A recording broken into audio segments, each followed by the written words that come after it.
Hello friends, हम लोग आज पढ़ने वाले हैं बेसिक प्रोपोर्शनल थ्योरम, जिसको हम लोग थेल्स थ्योरम के नाम से भी जानते हैं। ये ट्रायंगल्स ऑफ क्लास 10th का चैप्टर है। इसका पूरा नाम बेसिक प्रोपोर्शनलिटी थ्योरम या थेल्स थ्योरम भी होता है। इसका आपको स्टेटमेंट याद करना भी ज़रूरी है। If a line is drawn parallel to one side of a triangle, मतलब ट्रायंगल की किसी एक साइड के एक लाइन पैरेलल ड्रॉ कर दी जाए to intersect other two points, जो कि उसके दो पॉइंट को इंटरसेक्ट कर रही है, मतलब यहाँ पर और यहाँ पर distinct point, the other two side divided in the same ratio, मतलब ये वाली साइड और ये वाली साइड का रेशियो सेम रहता है। तो इसका सबसे पहले हम लोग नेमिंग कर लेते हैं, ए बी और ये सी। इस पॉइंट का नाम हम डी लिख देंगे और यहाँ पे हम लोग लिखेंगे ई। तो इसका गिवन आप लिखेंगे सबसे पहले। गिवन में आपका हो जाएगा in triangle A B C D E is parallel to B C, और इसमें आपकी ये वाली लाइन जो है वो इस लाइन के पैरेलल रखी जाएगी। और आपको फिर टू प्रूव क्या करना है वो आप देखें। टू प्रूव में मुझे करना है कि A D upon D B is equals to होता है ए ई अपॉन ई सी के।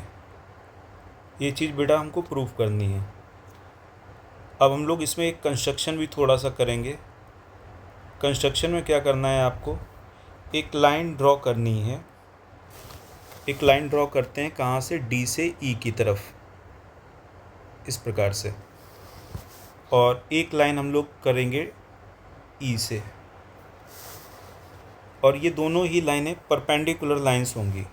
यहाँ पर भी परपेंडिकुलर रहेगा आपका और यहाँ पर भी परपेंडिकुलर रहेगा। इस पॉइंट का नाम मैं एम लिख दूंगा और इसका नाम एन। साथ में आपको बी से ई को भी ज्वाइंट करना है और डी से सी को भी ज्वाइंट कर देना है। तो आपका ओवरऑल फिगर ये बन के आएगा। तो कंस्ट्रक्शन में हम लोग क्या लिखेंगे वो आप देखें ध्यान से। ड्रॉ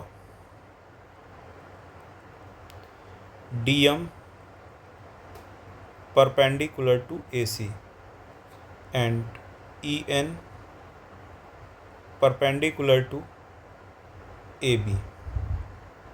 साथ में आपको ये भी लिख देना है कि join B to E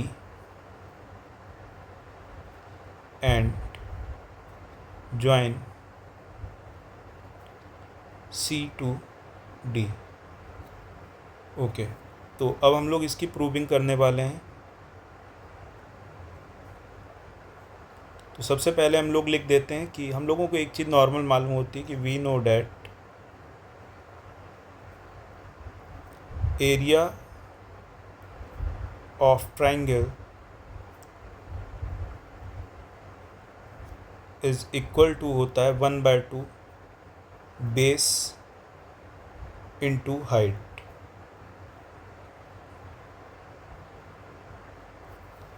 okay, तो अब हम लोग क्या करने वाले हैं, यहाँ पर देखिए A D upon D B दिया गया है। ये वाला पॉइंट आप ध्यान से देखेंगे।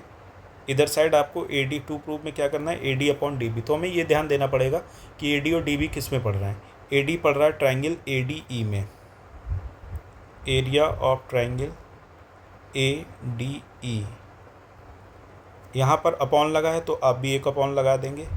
और डी बी किस में पढ़ रहा है, डी बी ई में, area of triangle D B E equals to, तो area of triangle D B E क्या हो जाएगा आपका, वो ध्यान से देखिए आप।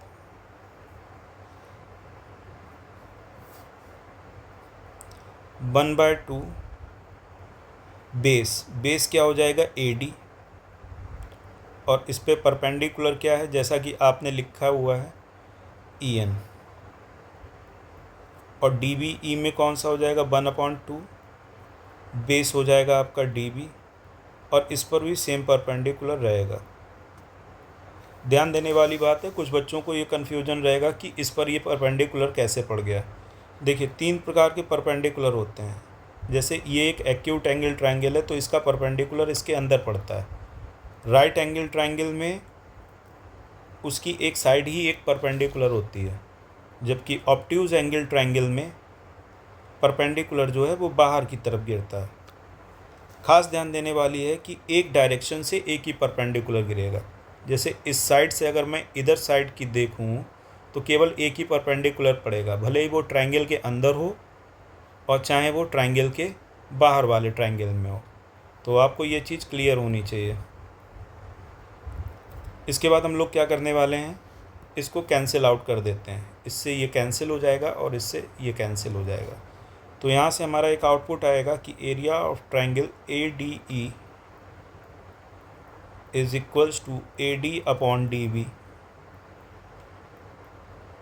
Into area of triangle D B E. ये बेटा हमारा पहला फेस कंप्लीट हो गया। अब हम लोग इसका दूसरा पार्ट देखते हैं।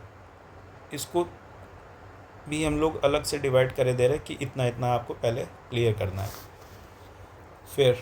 फिर आप ज़रा इधर साइड देखेंगे, इधर वाले पार्ट में ए ई अपॉन ई सी की डिमांड है। तो सेम प्रोसेस हम देखेंगे कि ए ई किस में पड़ेगा। ए ई बेटा ए ई डी में पड़ेगा, इस वाले ट्रायंगल में। तो यहाँ पर भी हम लोग लिखेंगे area of triangle A D E upon area of triangle E C किस में पड़ेगा। ई सी बेटा पड़ेगा ये वाला आपका पार्ट, ये वाला जो पार्ट है इसमें आपका ई सी पड़ेगा। ठीक है, तो इसका क्या नाम हो गया, डी ई सी। इसका एरिया क्या हो जाएगा, इसका भी एरिया उसी तरीके से निकालेंगे जैसे हमने पीछे वाले का निकाला था। 1/2 ए ई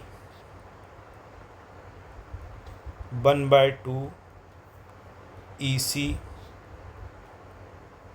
इंटू इस पे परपेंडिकुलर कौन सा पड़ेगा।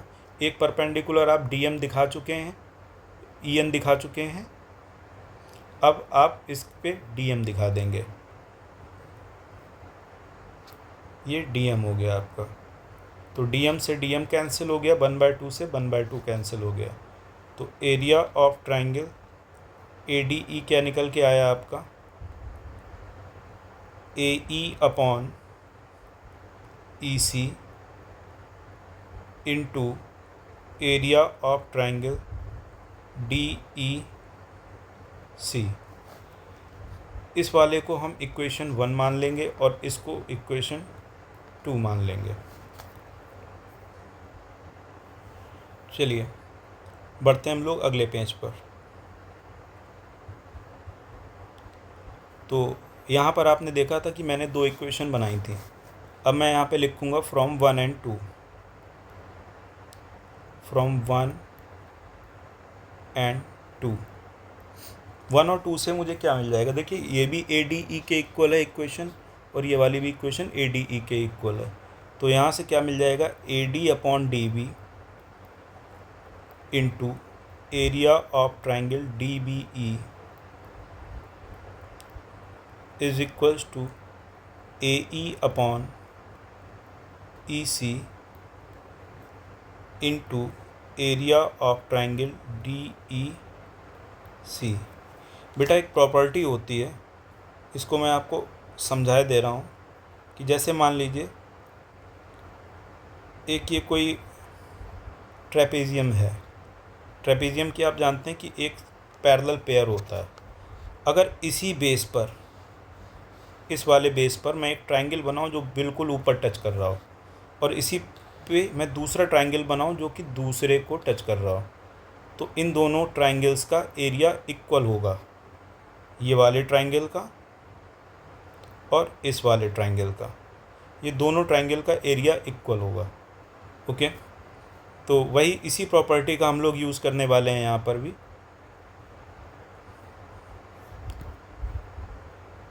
We know that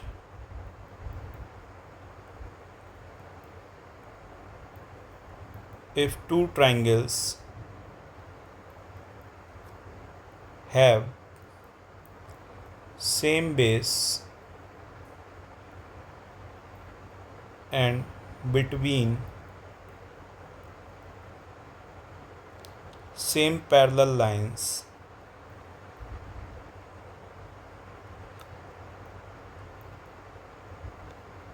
then the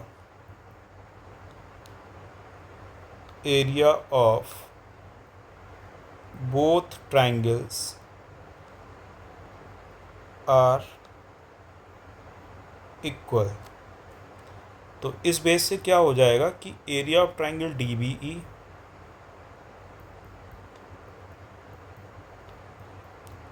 equal हो जाएगा area of triangle D E C के। यहाँ पर देखेंगे कि इन दोनों ही ट्राइंगल्स का मतलब इस ट्राइंगल का डी बी ई का और इसका, इन दोनों का एरिया आपका इक्वल सेम बेस था। यहाँ पे लिख देंगे here same base is equals to, same base क्या है दोनों का, D E, and same parallel lines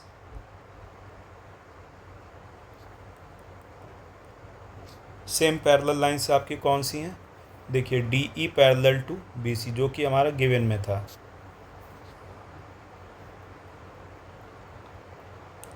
तो इसके कारण क्या हो जाएगा, ये दोनों हमारे कैंसिल आउट हो जाएंगे और यहाँ से हमारा आउटपुट निकलेगा कि A D upon D B is equals to A E upon E C. यही चीज़ मुझे प्रूव करनी थी। Thank you.